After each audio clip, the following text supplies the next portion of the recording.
At some point, most of us feel this pull to trade fully alive to carefully protected, not because we want less, but because fear starts to sound like wisdom. As you near retirement, or maybe you've already stepped into this season, you might be familiar with these thoughts that just kind of start knocking on our door. They sound something like this: it's too late to start now, or you're on the downhill side of life, or your best years are behind you. It's just time to settle in and slow down and coast. Play it safe. It sounds reasonable, maybe even a little responsible. But what if those thoughts aren't wisdom at all? They're just quiet lies that we've just kind of accepted without giving it too much thought. Lies that convince us to settle for the safest version of life, not the fully alive version. And here's the truth that really exposed this lie in my life. Fear does not keep us from dying. It keeps us from living. Fear doesn't actually protect us. It just kind of quietly steals our life little by little.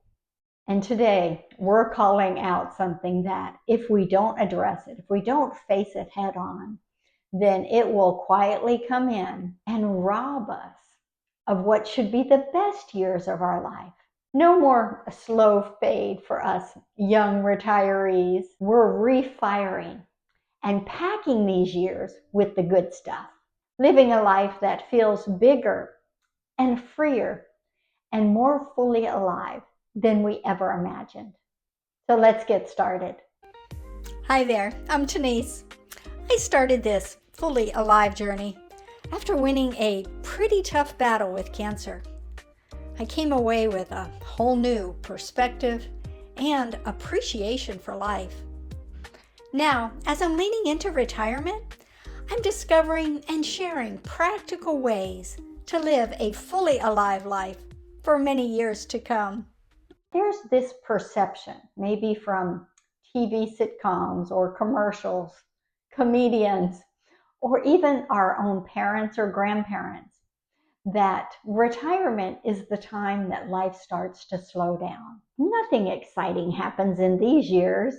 It's like, grab your rocking chair, settle in, slow down, play it safe, be comfortable.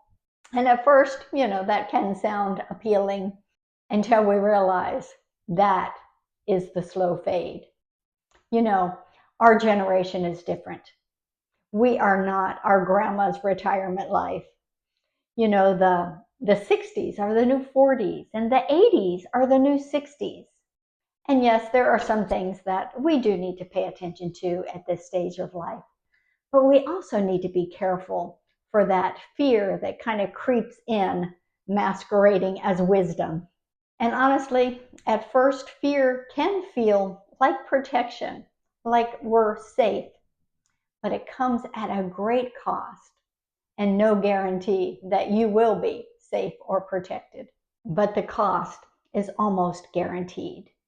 That if we live in fear in this protection mode, that it limits the possibilities of what's in our life, begins to shrink down our days and our life to something very small, too small. We stop asking what's possible and we start asking what's safe. But this is our fully alive season, a season where we can enjoy life in ways that we couldn't before. It's a season where we have time and space to dust off some of those dreams, or even dream fresh, new dreams. And some dreams are more quiet dreams. We can almost miss them, but they're there. It's when the house quiets down, or at the end of the day. Maybe it's a dream of an international trip where it's more about a slow cultural experience rather than maximizing our very limited PTO days and just enough time to hit all the hot spots. A dream could be to pick up a creative hobby, maybe painting or photography, music, or even writing, without the pressure or the apology for what you create. Learning something new, a skill that you've always wanted to try but just never had space for. Or it could be serving, mentoring, volunteering, using some of that experience and wisdom that you've gained through the years to not only enrich your life, but to enrich others' lives. And these dreams, they aren't random. They are uniquely you. It's kind of how God has you wired. And they often pull us in to the plans that God has for us for this next season. Some of those dreams may have sprouted up in your younger years, but just kind of got crowded out with the busyness and noise of life. But now there's room for them to grow. Others may be fresh and new dreams, may be saved for this season in our life where we do have more time and space and focus. And somewhere in life, we may have picked up this idea that dreams have an expiration date, that big dreams are for our 20s or 30s or 40s, when we're young and hungry and driven by ambition. Just a quick look at history and you'll find a different story. Colonel Sanders didn't build KFC until he was 62. Julia Childs became Julia Childs in her 50s. And here's a good one. Grandma Moses didn't start seriously painting until she was 78. They didn't miss their moment. That window didn't close. They weren't late. They were just ready. And maybe that's the reframe that we need. That our dreams don't expire, but they just quietly wait until there's space and room in our lives for those dreams to grow. And for many of us, that space didn't arrive until now. So here's a great illustration of how dreams can kind of lay dormant for many years. So in the early 2000s, archaeologists discovered these ancient seeds at the fortress of Masada, and this was just outside of the Dead Sea. And these seeds were over 2,000 years old. No one expected any life to be left in those seeds. They didn't expect them to grow. But in 2005, someone planted those seeds, and something unexpected happened. The seed sprouted. And actually, that seed has grown to a Judean date palm over 10 feet tall. And they named that tree Methuselah. And what began as a forgotten seed didn't just survive, it multiplied.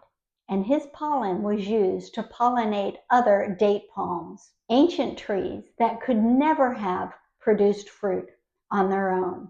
That little seed that grew into a Judean date palm, Methuselah, had a big role to play. One that those archaeologists had no idea what the end of that would be. And that's a lot like our own lives, our own dreams. They could be buried under decades of a busy life, but given the space and the time and the care, those seeds, those dreams can grow into something much more important, much bigger than what we ever had imagined.